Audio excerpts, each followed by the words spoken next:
Cumprimento a amada igreja com a graça e com a paz do Senhor Jesus, amém? Amém. Abram suas Bíblias em Atos, capítulo 6. Nós vamos estar fazendo a leitura do versículo 1 até o versículo 7. Atos 6, do 1 ao 7. Eu quero falar um pouquinho sobre liderança com vocês. Diz assim a leitura do texto: Naqueles dias, aumentando o número dos discípulos, houve murmuração dos helenistas contra os hebreus, porque as viúvas deles estavam sendo esquecidas na distribuição diária.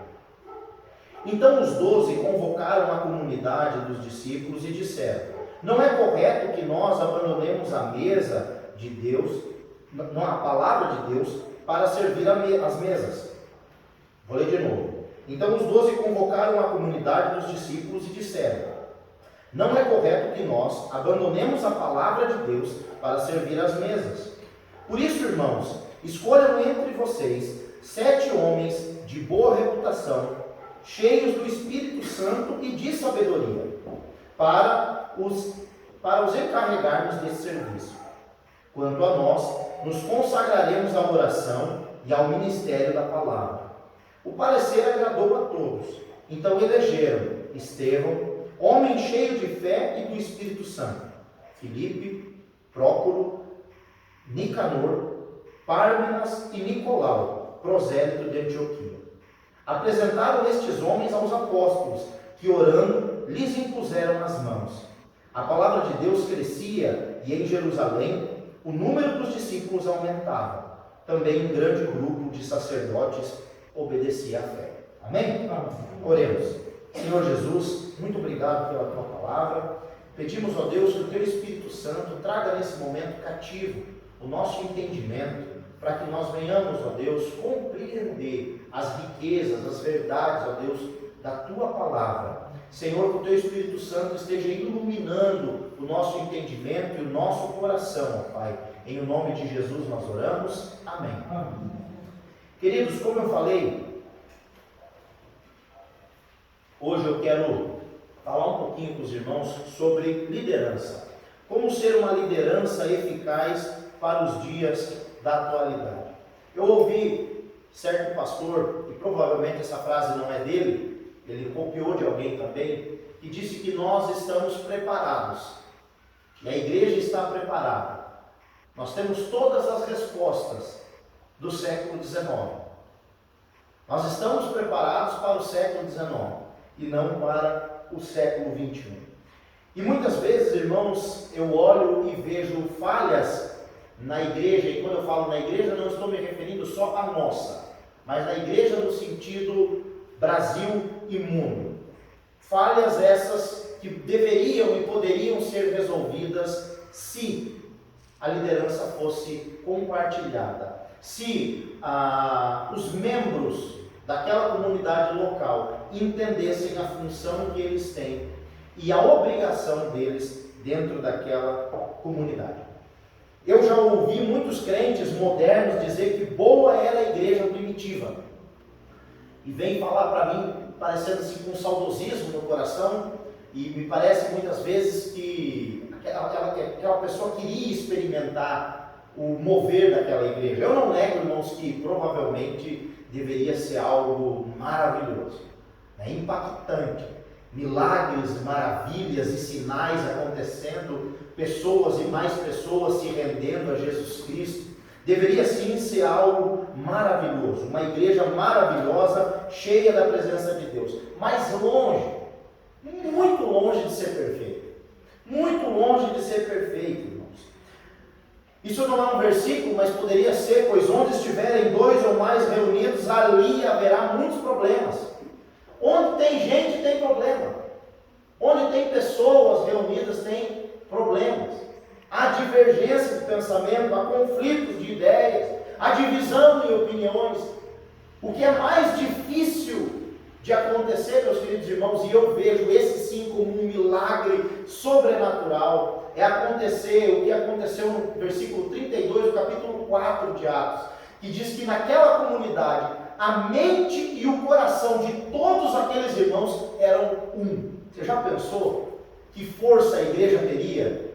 Uma igreja com seus 100 membros, todo mundo pensando igual, todo mundo sonhando o mesmo sonho, almejando chegar no mesmo local, ninguém querendo puxar o tapete de ninguém, ninguém atrapalhando ninguém, todo mundo indo como uma massa, como uma força uníssona, na mesma direção. Nada pode parar essa igreja. E era essa a igreja de Atos. Mas infelizmente, irmãos, aonde existem pessoas, ali com certeza haverá muitos problemas. E isso independente da época ou da região. Se tem gente, tem problema. Saiba disso, saiba disso. A igreja não é um lugar perfeito. Você vai encontrar pessoas. E sabe por que a igreja não é um lugar perfeito? Porque eu faço parte dela. Porque você faz parte dela. E nós não somos perfeitos. Perfeito é aquele que morreu pela igreja. É aquele que salvou a igreja. Ele sim é perfeito. E ele diz que aquele que começou a boa obra nas nossas vidas, a aperfeiçoará até o dia da vinda de Jesus Cristo. Você só será perfeito quando Cristo rasgar os céus e aparecer visivelmente. E aí sim diz o texto sagrado, que isto aqui, que é corruptível, vai ser revestido da incorruptibilidade. No céu não haverá igreja imperfeita, mas na terra, em cada esquina, aonde estiver uma igreja, ali haverá a imperfeição. E nós precisamos entender isso, meus queridos. Aqui então nós nos deparamos com o primeiro problema ou demanda registrado nas Escrituras a respeito da igreja. Lembre-se que a igreja vinha sendo perseguida, desde o seu fundador foi perseguido, Jesus. Ele foi crucificado, morto e ressuscitou ao terceiro dia. A igreja, desde o momento em que foi fundada, ela foi perseguida, de fora para dentro. Mas agora mudou. Até então não tinha sido registrado nenhuma perseguição de dentro para fora. Os apóstolos estavam sendo presos, os apóstolos tinham sido chicoteados, a igreja estava sendo ameaçada de fora para dentro. Mas o primeiro problema registrado aqui, e um problema gravíssimo, acontecia de dentro para fora. E isso nós precisamos entender. Lembrando que essa igreja era uma igreja que era liderada por 12 homens, 12 apóstolos, que foram escolhidos a dedo pelo próprio Senhor Jesus Cristo, que beberam direto da fonte, que aprenderam com o Mestre, que caminharam com o Mestre, pelo menos 3 anos da sua vida. A faculdade teológica deles foi a faculdade teológica Jesus Cristo, Filho de Deus. O que eles aprenderam e viram foi o próprio Senhor Jesus falar. E mesmo assim, uma igreja pastoreada por 12 pastores, por 12 apóstolos, que andaram com Jesus, que comeram as refeições juntos com Jesus, que dormiram debaixo do mesmo teto ou no relento que Jesus dormiu, que experimentaram milagres, sinais e maravilhas, que tocaram nas chagas do Cristo ressurreto. Essa igreja tinha problemas. Então você procurar uma igreja perfeita hoje, e procurar você querer um pastor perfeito hoje, meu irmão, é querer demais, está muito exigente. Não vai encontrar. Porque até na igreja fundada por esses 12 homens, tinham problemas. E problemas que muitas vezes nós julgamos pequenos, mas eles não. 12 homens, como eu falei, escolhidos a dedo pelo próprio Senhor Jesus Cristo e treinados pelo Senhor Jesus Cristo. Homens que andaram e aprenderam com o próprio Cristo encarnado. Para nós entendermos, irmãos, o porquê de tal demanda naquela igreja, nós precisamos voltar um pouquinho no tempo.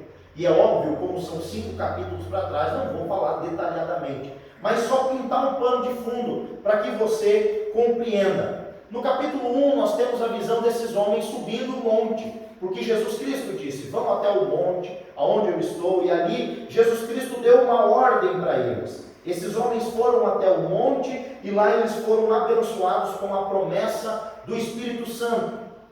Eles ficaram olhando Jesus, subiram aos céus, até o ponto que uma nuvem veio e tapou a visão deles. E eles continuaram, olhando para cima. Teve que descer um anjo e falar para ele: homens galileus, olhem para frente. Esse que prometeu e que subiu também voltará. Mas vão, obedeçam às suas palavras.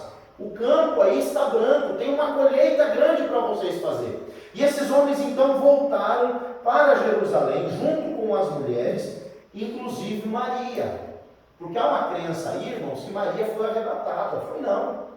Maria estava lá, Atos capítulo 1 e Atos capítulo 2. E esses homens então, 11, por que 11? Porque Judas tinha cometido suicídio, né? Judas tinha se enforcado. Eles estavam unidos orando no cenáculo, e nesse tempo Matias foi escolhido como o 12º apóstolo para substituir o Judas Iscariotes. Outro ponto muito interessante é que na medida que os apóstolos, os 12, iam morrendo, não eram substituídos por novos apóstolos, e sim por presbíteros ou pastores, líderes locais. Com isso, meus irmãos, eu quero deixar claro aqui, e essa mensagem vai para o YouTube, que esses apóstolos da modernidade são fajutos. Não existe apóstolos. Os apóstolos já morreram. Eram esses. E existia um critério para ser apóstolo. Precisava ter participado do ministério do Senhor Jesus Cristo, ter andado com o Senhor Jesus Cristo. Tá? Então, esses homens que hoje se auto-intitulam apóstolos, infelizmente, eles são fajutos, não são apóstolos verdadeiros, tá bom? Esses homens, na medida que iam morrendo, a liderança era substituída por presbíteros ou pastores, anciãos em algumas versões e linguagens. No capítulo 2, nós vemos então a confirmação da igreja, o nascimento da igreja. O Espírito Santo vem sobre aquele lugar, sobre o cenáculo, e todos os 120 que ali estavam reunidos, Atos 1,15 diz isso, que eram 120 pessoas, de repente ouvem o som de um vento veemente, um som muito forte, mas se soltasse uma pena, a pena ia cair plainando, irmãos, porque não soprou um vento. A Bíblia diz que eles ouviram o som de um vento. Ouviram o som de um vento e viram línguas como que fosse de fogo repartidas sobre a cabeça de cada um deles ali. E todos foram cheios do Espírito Santo e começaram a falar novos idiomas. Novos idiomas. É isso que o texto diz. É tanto que são idiomas e não língua de anjos, como alguns acreditam, que estavam em Jerusalém, reunidos mais de 15 nações do mundo. Judeus de todas as partes do mundo vinham a Jerusalém para participar das 3 principais festas. E a festa do Pentecostes era uma dessas, uma das principais. E estavam ali 15 nações representadas. E todos aqueles homens e mulheres ouviram falar na sua língua natal as grandezas de Deus. Então aqueles homens não estavam falando línguas angelicais ou idioma de anjo, irmãos. Eles estavam falando sim idiomas naturais. É tanto que quando aqueles homens ouviram, diz o texto em Atos capítulo 2, que a multidão se dividiu em 2 grupos. Uns creram e outros começaram a zombar. E Pedro então, que até então era um covarde, cheio do Espírito Santo, toma a palavra e faz uma pregação incrível. E diz o texto que depois da pregação de Pedro, aquela multidão que antes, há 50 dias atrás, estava gritando: crucifica-o, crucifica-o, crucifica-o, começa a dizer: o que faremos para ser perdoados? E Pedro diz: se arrependam dos seus pecados, creiam no Senhor Jesus Cristo e sejam batizados. E sejam batizados. E diz o texto que quase 3.000 almas se converteram naquele dia. Veja, a igreja tinha 120 membros, passou agora a ter mais de 3.000 membros. Isso gerou um certo desconforto, porque o crescimento gera isso, o crescimento gera desconforto. E esse desconforto provavelmente foram as preocupações. Onde esse povo vai morar? o que eles vão comer, aonde vão trabalhar. E então nós encontramos as respostas dessas perguntas na atitude dos discípulos e também daqueles homens que se converteram. Devemos lembrar, irmãos, que a maioria desses novos convertidos, desses novos membros, são de outras nações. E eles não querem mais voltar, eles querem ficar ali. Diz o texto então, que os discípulos começaram a vender as suas propriedades e trazer o dinheiro e abençoar. E ninguém tinha falta de absolutamente nada. É exatamente por isso que os discípulos que mais possuíam começaram a vender algumas de suas propriedades e ofertar para aqueles que não tinham. Dê uma olhada em Atos capítulo 2, versículo 44 e 45. Diz assim: todos os que criam estavam juntos e tinham tudo em comum. Vendiam suas propriedades e bens e repartiam com todos, conforme a necessidade de cada um. Surgiu uma demanda na igreja. Qual é a demanda? A igreja cresceu. Esse povo encontrou Jesus, encontrou a palavra. Eles não querem mais voltar. A igreja saiu de 120 para 3.000. O que nós podemos fazer? E eu acho lindo, irmãos, porque esses homens não só confiaram em Deus, mas tiveram uma atitude de abençoar aqueles irmãos que tinham menos do que eles. Segue-se então o texto. Isso acontece, é bom enfatizar, porque isso acontece de modo natural. Os apóstolos não exigiram.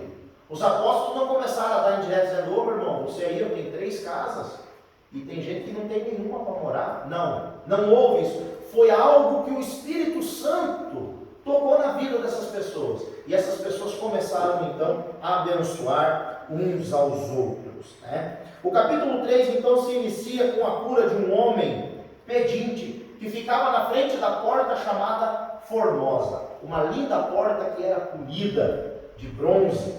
E esse homem então foi ao encontro, Pedro e João no templo. Esse homem era paralítico, chegou ao encontro deles e esse homem pediu uma esmola. E Pedro então diz aquele famoso versículo que todo mundo conhece: olhe para nós, não possuo nem ouro e nem prata, mas o que tenho eu te dou. Em nome de Jesus Cristo Nazareno, levanta e anda. Esse milagre impactou, chocou o povo.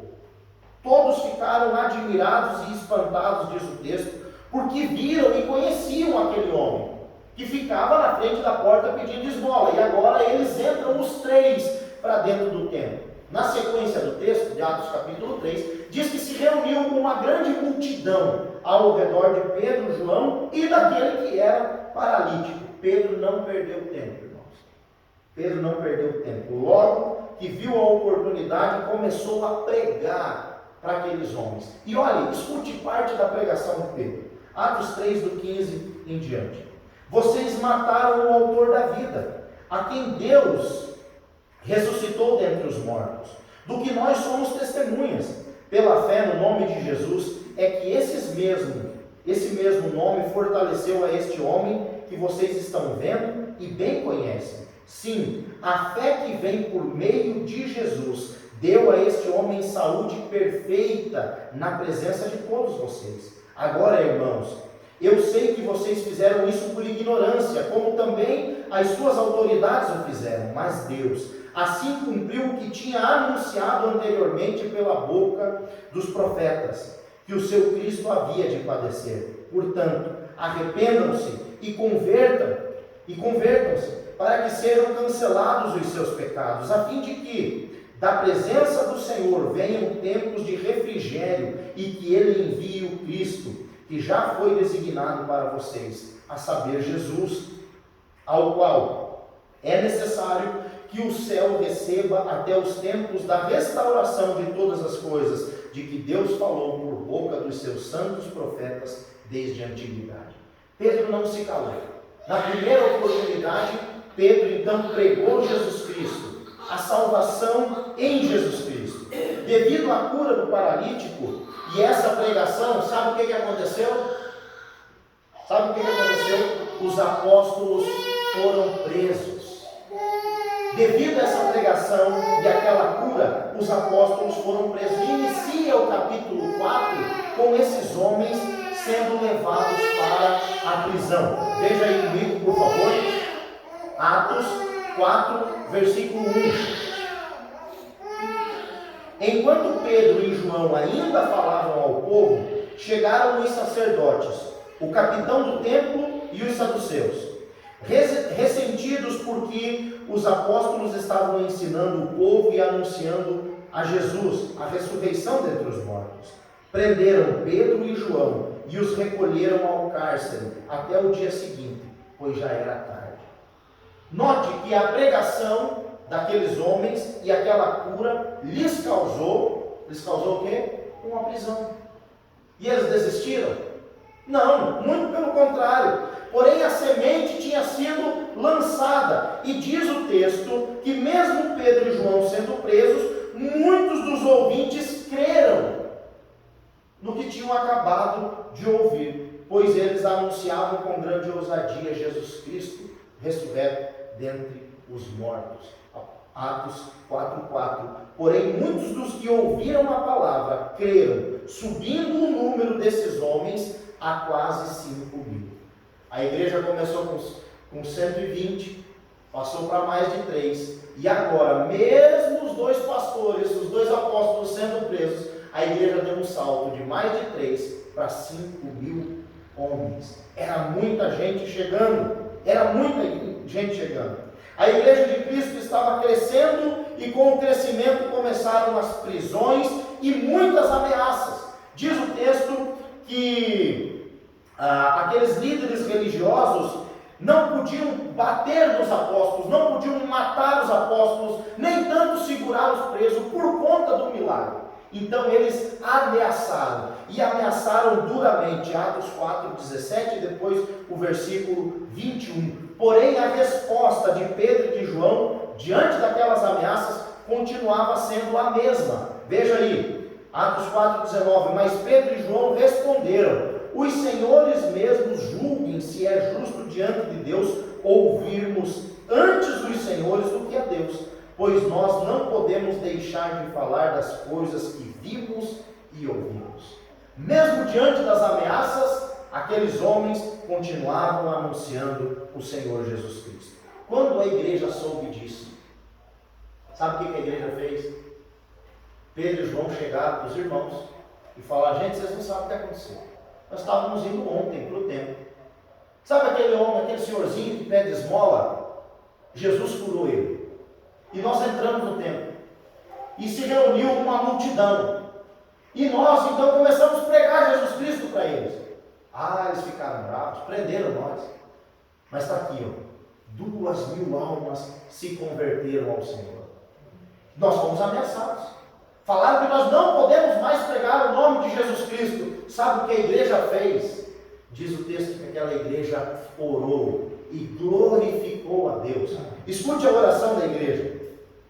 Ouvindo isto, unânimes levantaram a voz a Deus e disseram: Tu, Senhor, soberano, fizeste o céu e a terra, o mar e tudo o que neles há. Uma vez soltos Pedro e João, versículo 25, disseste por meio do teu Espírito Santo, por boca de Davi, nosso pai, teu servo, porque se enfureceram os gentios e os povos imaginaram coisas vãs? Os reis da terra se levantaram e as autoridades se ajuntaram contra o Senhor e contra o seu ungido. Porque de fato nessa cidade Herodes e Pôncio Pilatos, com gentios e gente de Israel, se juntaram contra o teu santo servo Jesus, a quem ungiste, para fazerem tudo o que a tua mão e o teu propósito predeterminaram. Agora, Senhor, olha para as ameaças deles e concede aos teus servos que anunciem a tua palavra com toda ousadia, enquanto estes estendes a tua mão para fazer curas, sinais e prodígios por meio do teu santo servo Jesus. Tendo eles orado, tremeu o lugar onde estavam reunidos, e todos ficaram cheios do Espírito Santo e com ousadia anunciavam a palavra de Deus. Diante daquela perseguição, a igreja não se acovardou. Eles oraram a Deus e entregaram ao Senhor aqueles que os perseguiam, e continuaram com ousadia Amém. E a comunidade cristã cada dia mais crescia. Como diz o texto, eram uníssonos em coração e em pensamento e em alma. A multidão dos que creram era um só coração e alma, e ninguém passava necessidade alguma. Mesmo aquela igreja crescendo e prosperando, os ataques externos eram severos e os apóstolos estavam sendo presos e açoitados. Atos 5, 40 ao 42. Então chamaram os apóstolos e os açoitaram, e ordenando-lhes que não falassem no nome de Jesus, os soltaram, e eles se retiraram do sinédrio muito alegres por terem sido considerados dignos de sofrer afrontas por esse nome. E todos os dias no templo e de casa em casa não cansavam de ensinar e pregar que Jesus é o Cristo, que Jesus é o Cristo. Sabe por quê, irmãos? Aqueles homens deram tanta atenção para essa demanda das viúvas helenistas, das viúvas gregas, porque o que destrói uma igreja não são as perseguições externas, mas sim uma divisão interna. O que destrói uma igreja são os problemas não tratados dentro dela. A igreja é igual chantilly, irmãos, quanto mais bate, mais cresce. As portas do inferno não prevalecem contra a igreja, não prevalecerão contra a igreja. Como nós cantamos aqui, muitas foram as perseguições e a igreja só cresceu, muitas foram as prisões e a igreja só crescia, muitos foram os açoites, muitas foram as ameaças e a igreja só crescia. Mas no momento que os apóstolos viram que começou a acontecer divisão dentro da igreja, eles param. Eles param tudo. Opa, nós precisamos resolver esses problemas. Por quê, meus queridos irmãos? O próprio Senhor Jesus Cristo disse que todo reino dividido contra si mesmo é devastado. Toda cidade ou casa dividida contra si mesma não subsistirá. Mateus 12, 25. O que nós podemos então aprender com esse texto e tirar para as nossas vidas e sermos líderes eficazes para o nosso tempo? 3 pontos apenas. Primeiro, um bom líder, ele não lidera sozinho. Um bom líder não lidera sozinho. Veja aí o versículo 2. Então os 12, convocando os discípulos, disseram: não é certo que nós deixamos a palavra de Deus e sirvamos a mesa. Eles convidaram os discípulos, reuniram todo mundo. Qual é o problema mesmo? Sabe por quê, meus queridos irmãos? Na multidão dos conselhos há bom êxito nos projetos. Nós precisamos conversar. Uma igreja que não dialoga entre si não vai chegar a lugar nenhum. Muitas pessoas pensam que pastor tem bola de cristal. Estão doentes, estão internados, está ali com o WhatsApp, sabe, manda um recadinho. Pastor, ora pela minha vida. Eu não vou adivinhar, eu não sou adivinho, eu sou pastor. Eu não sou cartomante, eu sou pastor. E a igreja precisa ser madura a esse ponto de entender que uma liderança precisa ser compartilhada. O que nós vamos fazer? Aonde nós queremos chegar? Nós estamos no ponto A. Como nós vamos fazer para chegar no ponto B? Vocês acham que os apóstolos, aqueles 12 homens que caminharam 3 anos com Jesus, que viram o Cristo ressurreto, que beberam direto da fonte, não tinham capacidade para resolver esse problema? É óbvio que eles tinham, irmãos. É óbvio que eles tinham mais do que capacidade. Eram mais do que capacitados. Mas uma liderança eficaz se faz em conjunto. Em conjunto. E eles então reuniram os discípulos. Os 12 reuniram a igreja para ouvirem as suas queixas. Nós, como liderança, estamos ouvindo a queixa da nossa igreja, dos nossos irmãos? Temos que pensar. Os apóstolos deixaram bem claro para a igreja que existem coisas que não é bom que eles façam. Eles falaram: não é bom que nós venhamos abandonar a palavra de Deus para servir a mesa. E isso uma igreja madura precisa entender, porque alguns pastores têm o péssimo hábito de se sobrecarregar. Mas na maioria das vezes, a maioria das igrejas tem o péssimo hábito de sobrecarregar pastores. de achar que tudo é o pastor, que o pastor tem que vir abrir a igreja, é o pastor que tem que limpar a igreja, é o pastor que tem que fechar a igreja, é o pastor que tem que fazer todos os cultos, é o pastor que... Não é, irmãos, não é o pastor. E os apóstolos deixaram bem claro, nós temos um ministério, e o nosso ministério é o ministério da palavra. Nós não podemos abandonar esse ministério, porque toda vez que o pastor abandona o seu ministério para ocupar outras funções na igreja, o ministério da palavra padece. E a fé vem pelo ouvir, e o ouvir a palavra de Deus. A palavra de Deus. Ou seja, se você está numa igreja a qual o seu pastor está sobrecarregado, você é culpado dessa sobrecarga. Porque você não está levando a carga que você deveria levar, e alguém está trabalhando mais do que deveria trabalhar. Eu sei que muitos pastores também têm o péssimo hábito de se sobrecarregar, querem mostrar serviço, mas não é assim que funciona. Segundo, eles então desenvolveram uma solução criativa. Veja aí o versículo 3. Escolhei, irmãos, dentre vós 7 homens de boa reputação, cheios do Espírito Santo e de sabedoria, aos quais constituamos sobre essa tarefa. Os apóstolos foram muito inteligentes. Escolham aí, entre vocês, homens de boa reputação, cheios do Espírito Santo e de sabedoria. A queixa partiu da onde? Dos gregos, não foi isso? As viúvas helenistas, a viúva dos gregos, estavam se queixando que estavam recebendo menos mantimento que as viúvas dos judeus. Então, nada mais justo que arrumar a solução do meio do povo grego. Eles levantem do meio de vocês. Ou seja, quando surge uma demanda na igreja e você nota uma demanda na igreja, uma falha no sistema, isso significa que você pode ser a solução. Que você pode sanar aquele problema. Que você é a peça que está faltando naquele quebra-cabeça. E os apóstolos então, só que eles levantaram critérios para resolver esse problema. Nós precisamos de homens que sejam cheios do Espírito Santo. Homens que sejam cheios do Espírito Santo. Homens cheios de fé do Espírito Santo. E aí eles falaram, Estevão, Filipe, Prócoro, Nicanor, Timão, Pármenas e Nicolau. Para ser um líder eficaz, não basta apenas ter uma boa reputação, ou ser muito inteligente, ou sábio. Não. É preciso ser cheio do Espírito Santo. Irmãos, como eu tenho visto, caminhado por essas igrejas, ouvido colegas falando, que são massacrados por pessoas inteligentíssimas. Estão ali ocupando um cargo de liderança na igreja, os caras são PhD, falam 3, 4 idiomas, mas não tem nada de Espírito Santo, não tem nada de misericórdia. Sabe o que são? Pedras de tropeço. Pedras de tropeço.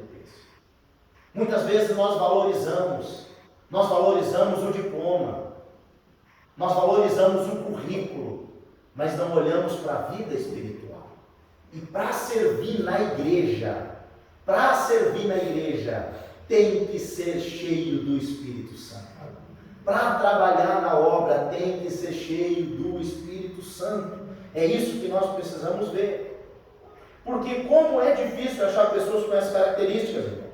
Às vezes a pessoa tem uma boa reputação, mas não é sábia. É honesta, mas é ignorante que está louco. Pessoa bruta, não é sensibilizada pela dor do outro. De outro modo, existem pessoas extremamente sábias e solidárias ao sofrimento alheio, com um coração gigante, mas aí não tem testemunho. São dóceis, são amáveis, mas não são bons pagadores.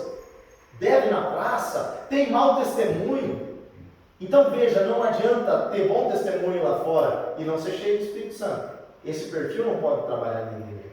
Também não adianta, não pode ser só bonzinho, legal, um coração compassivo, amoroso, mas não ter bom testemunho. É necessário. Por isso os apóstolos levantaram esse critério e falaram, olha, precisa ser cheio do Espírito Santo. Por quê? Porque uma pessoa cheia do Espírito Santo tem bom testemunho. Uma pessoa cheia do Espírito Santo não é negligente à dor alheia. Uma pessoa cheia do Espírito Santo não é desonesta. Uma pessoa cheia de Espírito Santo não é caloteira. E é esse tipo de pessoa que precisa trabalhar na igreja do Senhor Jesus Cristo. Terceiro e último lugar. A solução do problema trouxe crescimento para aquela igreja. Veja, foi uma solução simples. Do meio deles saiu a própria solução do problema. Mas essa solução simples trouxe crescimento para a igreja. Versículo 7. De modo que se espalhava a palavra de Deus e em Jerusalém se multiplicava rapidamente o número dos discípulos e grande parte dos sacerdotes obedeciam à fé. Aqueles que começaram perseguindo e ameaçando, agora estavam se rendendo. Por quê? Porque aquela igreja trabalhava de uma maneira a qual todos tinham uma função. Meus queridos irmãos, saibam de uma coisa: não são as crises externas que destroem a igreja, mas sim as crises internas não tratadas. Pastor, mas é só as viúvas dos gregos. Não, é problema dentro da igreja. E nós temos que parar tudo o que nós estamos fazendo e resolver, para poder seguir adiante. Eu quero fazer uma pergunta para você e encerro a mensagem. Você é do time que murmura ou do time que resolve? Você é do time que olha e acha falha, ou você é do time que veste a camisa e diz assim: deixa comigo, que eu vou resolver esse problema. Esse ministério é meu, essa função é minha, esse cargo é meu, eu nasci para fazer isso, e faz com amor e carinho. Eu sei que existem muitas pessoas que estão sobrecarregadas, irmãos, porque muitos crentes não estão cumprindo a sua missão, estão terceirizando. Saiba que você tem responsabilidade na igreja e você precisa trabalhar. Quando a igreja tiver um só pensamento, um só coração, uma só alma, ela cresce fervorosa em direção a Cristo. Amém? Amém. Oremos. Pai bendito, Deus de amor, graça e misericórdia, obrigado, Jesus, pela Tua palavra. Nós te louvamos e te agradecemos. Que essa palavra não caia no vazio, mas encontre no nosso coração um terreno fértil. Assim nós oramos no nome de Jesus. Amém.